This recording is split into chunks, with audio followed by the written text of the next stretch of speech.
بالکل آپ کا پوائنٹ آ گیا. آہستہ آہستہ جو امریکہ ہے اس کا سٹانس بھی اب سٹیٹمنٹس کی حد تک تو ویسا ہی ہے, لیکن پالیسی کی طرف آپ نے اشارہ کیا, ہم امید کریں گے کہ ایسا ہی ہو.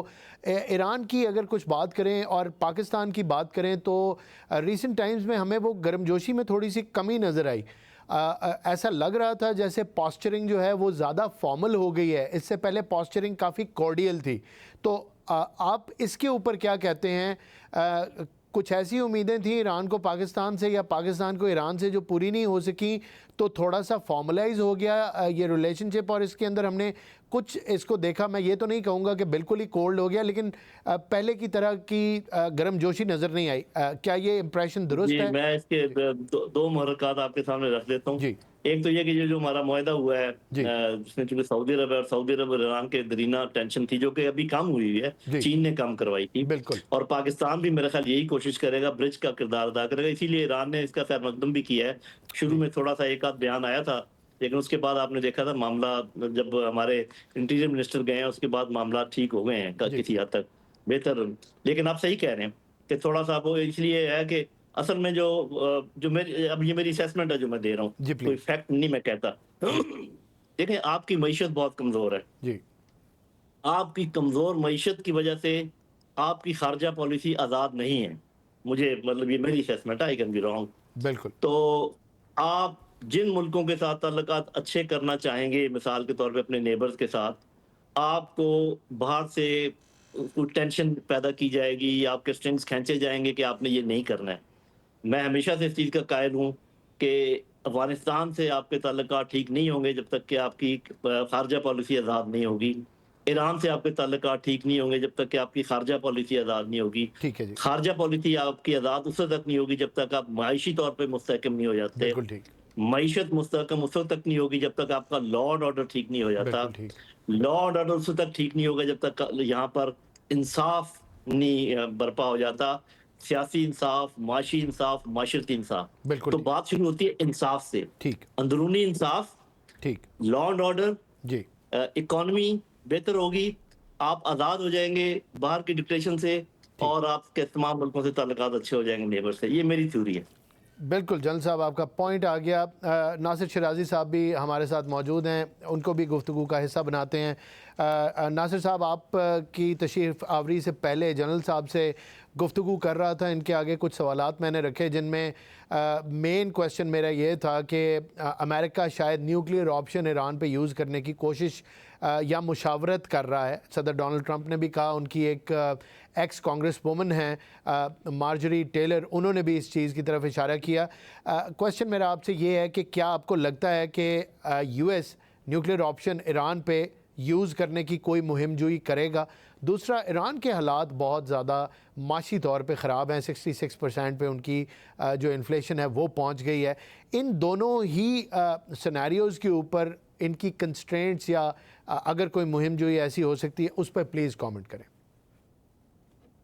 دونوں باتیں امپورٹنٹ ہیں. پہلی بات میں تو میں یہ عرض کروں کہ چونکہ اس وقت ڈرائیونگ سیٹ کے اوپر مسٹر ٹرمپ ہے, تو بظاہر تو اگر ہم لاجک کی بیس پہ بات کریں تو اس طرح کا کوئی امکان نہیں ہے. لیکن چونکہ اس کو آف ریمپ بھی نہیں مل رہا, اسے جو ہے وہ ڈومیسٹک سچویشن بھی روزانہ کی بنیاد پہ ڈیٹوریٹ ہو رہی ہے, ایون پولیٹیکلی, ملٹریلی بھی وہ بہت سٹریسڈ ہیں, اور ایک امریکن جو پوری دنیا کے اندر ہیجمنی تھی اس کا تقریباً جنازہ نکل گیا ہے. ہرمز اسٹریٹ کے اندر وہ جا نہیں سکتے, کلیم کر رہے ہیں کہ ہم ہرمز کے اندر ہیں. تو ایک بڑی مشکل سچویشن کریٹ ہو گئی ہے, اور جب آپ اس طرح کسی ڈیڈ لاک پہ آتے ہیں اور آپ کو کوئی ریزنیبل وے آؤٹ بھی نہیں ملتا, تو اس طرح کا امکان جو ہے نا وہ رہتا ہے. ویسے اگر ہم لاجک کی بیس پہ بات کریں تو امکان نہیں ہے, لیکن رہتا ہے. اب یہ ہے کہ کیا اس طرح کا امکان وائبل بھی ہے کہ چلو امریکہ کی تو ایک ہسٹری ہے, دنیا میں کسی اور ملک کی تو یہ ہسٹری نہیں ہے, تو وائبل نہیں ہے یہ. امریکہ ایران جو ہے نا وہ ہیروشیما اور ناگاساکی نہیں ہے کہ 2 شہر آپ نے ہٹ کر دیے اور بات ختم ہو گئی. ایران ایک بہت وائڈ, بہت آپ کہہ لیں کہ اس کی بڑی متنوع جیوگرافی ہے, اور ایران ایک بہت بڑی سیولائزیشن ہے اس کے پیچھے. پھر یہ ہے کہ اگر آپ 2-4 شہر ختم بھی کریں گے, کیا ریزسٹنس ختم ہو جائے گی؟ کیا ایسیمیٹرک وارفیئر کا ان کی جو لیوریج ہے وہ ختم ہو جائے گی؟ بالکل نہیں ہوگی.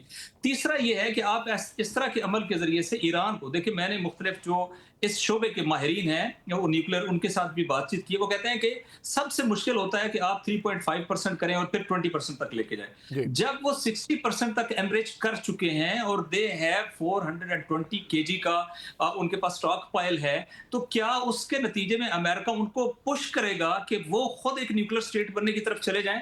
اور اگر یہ سچویشن ہوتی ہے تو پھر یہ تو خود امریکہ کے لیے بہت خطرناک ہوگی. تو میں سمجھتا ہوں کہ یہ کوئی ون ون سچویشن نہیں ہے, اور اگر ہم کوئی کیلکولیشن کریں تو اس کا امکان بہت کم ہے.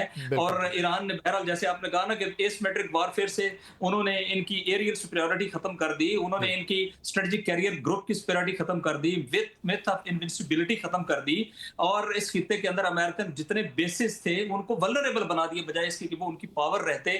تو آپ یہ سمجھیں کہ یہ بالکل ایسی اسی ایک بات ہے جیسے انہوں نے کہا تھا کہ ہم ایک رات میں سیولائزیشن ختم کرنے جا رہے ہیں, لیکن اگلی رات سیولائزیشن کا ریسپانس انہوں نے دیکھا. میں نے خود دیکھا کہ وہاں لاکھوں کی تعداد میں خواتین بچے جو ہے وہ اسٹریٹجک ایسٹس پلیں اور اپنے توانائی کی تنصیبات کے اوپر کھڑے ہو کے جو ہے وہ اس رات کا انتظار کر رہے تھے کہ اب امریکہ جو ہے اس نے اوبلیٹریٹ کرنا ہے. تو پریکٹیکلی پتہ چلا کہ سیولائزیشن یہ ہے, نہ یہ کہ جو 250 سال پہلے وجود میں آئے ہیں. جو دوسری بات آپ نے کی ہے کہ جی انفلیشن کی, ایران دیکھیں میں اتفاق سے ابھی کچھ عرصہ پہلے ایک معروف قانون دان ہے سلمان اکبر راجہ صاحب, وہ بھی انوائٹڈ تھے, میں بھی تھا, تو میں خود یہ اپنی آئی وٹنس ہوں, یہ میں کوئی سنی سنائی بات نہیں کر رہا ہوں, اور یہ ڈیورنگ دی وار کر رہا ہوں, میکسیمم جو ہے 20 سے 25 دن پہلے کی بات کر رہا ہوں, تو کوئی پرانی بات نہیں کر رہا ہوں کہ آپ کوئی اس میں. آپ یقین کریں کہ ایران کا جو میٹرو سسٹم ہے, جو زیر زمین نیٹ ورک ہے, وہ دنیا کے بڑے نیٹ ورکس میں سے ایک ہے, اور اس میں 1 کروڑ تک جو ہے وہ لوگ ٹریول کرتے ہیں جب میکسیمم کیپیسٹی یوٹیلائز ہوتی ہے. آپ یقین کریں ہم صرف دیکھنے جانا چاہ رہے تھے, تو جب ہم اس میں گئے تو اس میں 1 روپیہ چارج نہیں کر رہا, وہ فری فار دا نیشن ہے کیونکہ وار سچویشن ہے. ہم نے اپنے میزبان کو کہا کہ ہم جو ہے نا وہ بس سروس لینا چاہتے ہیں جو اوپر سرفس پہ وہ کرتی ہے. ہم بس سروس پہ گئے, وہ بھی فری تھی اور بالکل نارمل لائف تھی. اب ذرا گیس ڈلوا لوں, چونکہ یہاں پرائرٹی دیتے ہیں کہ گیس جو ہے وہ یوٹیلائز کرے چونکہ وہ لیس پولوشن کریٹ کرتی ہے. جب ہم وہاں پہ گئے تو وہاں بورڈ لگے ہوئے تھے کہ گیس جو ہے وہ فری ہے, وار سچویشن کی وجہ سے وہ اسی دن فری ہوئی تھی. تو آپ دیکھیں وہاں روٹی جو ہے وہ سبسڈائزڈ ہے, اور کسی جگہ روٹی کے لیے کوئی کیو کا کانسیپٹ نہیں ہے.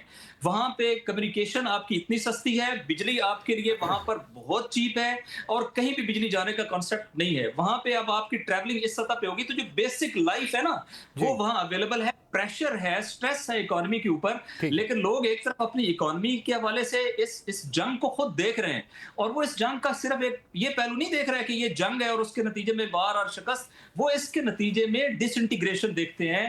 امریکن پریزیڈنٹ کے ڈیزائنز ان کے سامنے بڑے واضح ہیں, جو انہوں نے کردوں کے ساتھ بات چیت کی, سیپریٹسٹوں کے ساتھ, وہ سمجھتے ہیں کہ اس کے بعد ہماری پوری سویلائزیشن کے ساتھ ایک سول وار سٹارٹ کرائی جائے گی.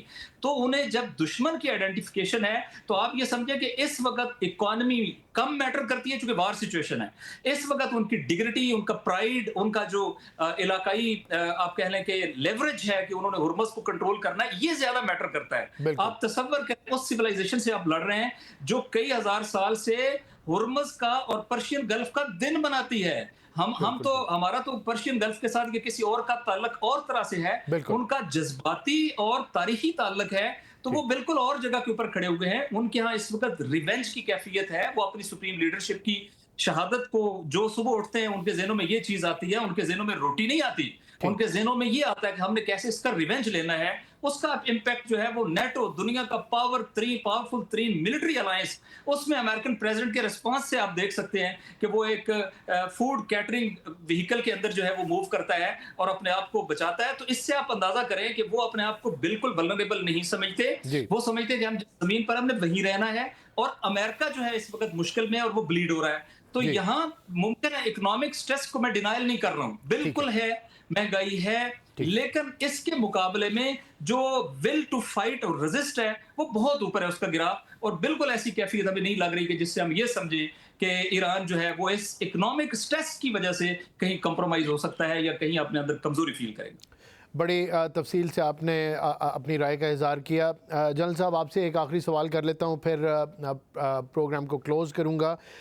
یہ فرما دیجئے گا کہ یہ جو عراقی کردش پرائم منسٹر کے آفس کے اوپر حملہ ہوا ہے, عباس عراقچی صاحب نے کہا ہے کہ یہ ایک فالس فلیگ آپریشن تھا, یہ سٹیٹمنٹ کس طرف اشارہ کرتی ہے؟ یہ دیکھیں فالس فلیگ آپریشن، یہ تو بیسیکلی تو آپ کو پتہ ہے نا کہ اسرائیل اور امریکہ نے بہت کوشش کی، تھوڑی بہت نہیں، اگر میں کہوں بہت زیادہ کوشش کی کہ کسی طریقے سے عرب جو ہیں وہ بھڑ جائیں ایران کے ساتھ، اور اس کے اندر انہوں نے فالس فلیگ آپریشن بہت کیے. یہ ایک تو تھے نا جو میزائل جا رہے تھے ایران کی طرف سے بیسز کی طرف، کسی اور ڈائریکشن سے بھی میزائل آ رہے تھے جو اور انسٹالیشن کی طرف، تاکہ ان کو اکسایا جائے.